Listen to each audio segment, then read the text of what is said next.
Hey guys, it's Daniel. The Doors were one of the biggest bands of the 60s. With that success also came pressure.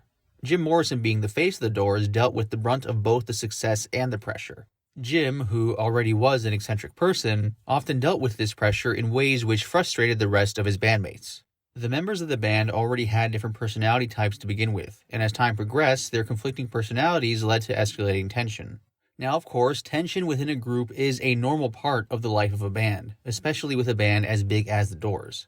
The following is a quote from Jim Morrison, Life, Death, Legend by Stephen Davis, where he explores some of the specific elements which contributed to the tension and the relationship dynamics between various band members.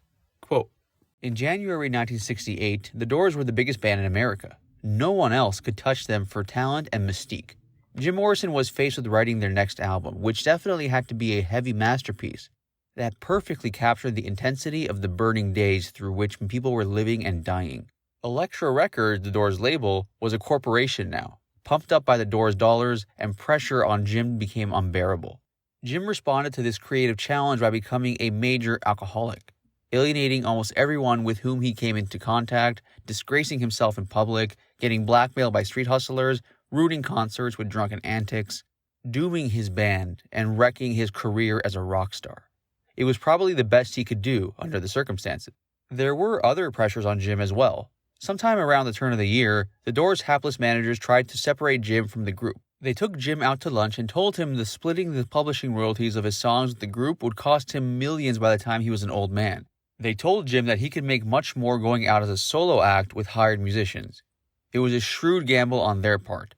They knew Jim was disaffected, and it could have worked. Janis Joplin was said to be quitting Big Brother and the holding company, and many great bands were breaking up. Cream, Traffic, Lovin' Spoonful, The Byrds, Buffalo Springfield, as star musicians joined each other in newly configured supergroups. Jim disliked John Densmore so much, according to Ray, that he'd wanted to fire him back in 1967. The other Doors were heads, pot smokers, who didn't hang out with Jim in the bars he frequented. Jim couldn't take the Doors anywhere. They didn't drink. Ray was pompous and boring. Robby shrewd with his mouth open. Densmore complained all the time. Jim now arrived at the gig separately and with his own entourage and left the same way after the show. The atmosphere in the Doors' dressing room had become unusually sullen and morose. The Doors before a show looked like a combat platoon before an assault, wondering who would die that day. The feelings were mutual, by the way. Densmore despised Jim's lunacy and monumental selfishness, and was generally terrified of having to depend on someone he thought was crazy.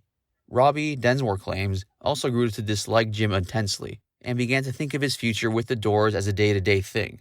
So Jim was ripe for the plucking. It could be the Jim Morrison show.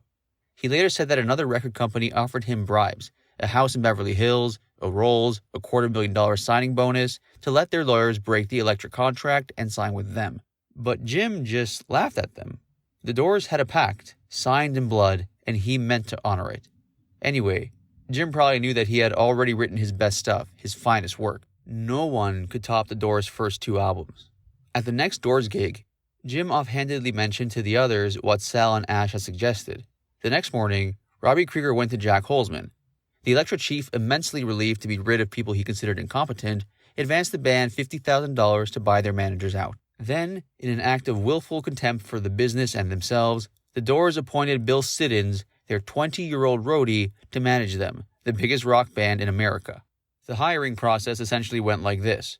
Robby, how would you like to be our manager, Bill? Bill, what's a manager to do? Robby, well, just answer the phones and then we'll have a meeting and decide what to do. The Doors said years later that they thought all the managers did was work the phones and supervise the bookings. No one could quite believe it, but Jack Holzman let it go through because Siddons would be easy to control, and he was like Jim Morrison's son. Besides, no one else besides Bill could tell Jim what to do. In Bill Siddons' words, the new manager of the Doors, Jim always did what he wanted, not what other people wanted. He could see through any of us, whatever game we were trying to play. He could read anybody he was talking to. He only provoked people that he knew could screw with him. He was fearless in a lot of ways. He had zero regard for his own well-being, no respect for authority, and usually he would take extra steps to provoke it. He could dominate me at any time he needed to, but he knew that I came to him with what the reality was.